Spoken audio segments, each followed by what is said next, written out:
হর হর মহাদেব। কেমন আছো তোমরা সবাই? ভালো তো?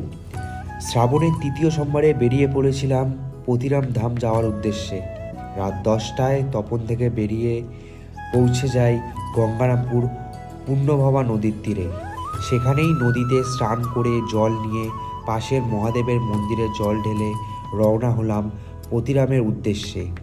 এই তৃতীয় সোমবার মানেই গঙ্গারামপুর থেকে পতিরাম পর্যন্ত যে কতগুলো ধর্মশালা বা ক্যাম্প আছে তা গুণে শেষ করা যাবে না। পতিরাম ধাম যাওয়ার পথেই দেখা পেলাম সেই আমাদের দক্ষিণ দিনাজপুরের ঐতিহ্যবাহী বল্লা মায়ের প্রবেশদ্বার। তারপর কিছুক্ষণ পর পৌঁছে গেলাম পতিরাম ধামে।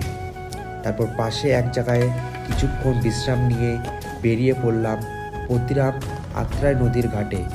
সেখানে স্নান করে এসে লাইনে দাঁড়িয়ে ভোর 4টায় জল ঢেলে বেরিয়ে পড়লাম।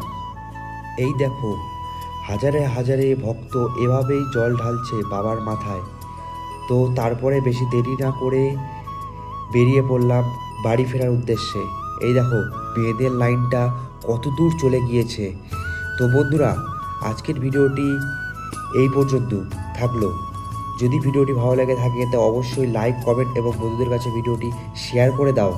হর হর মহাদেব, বলবো।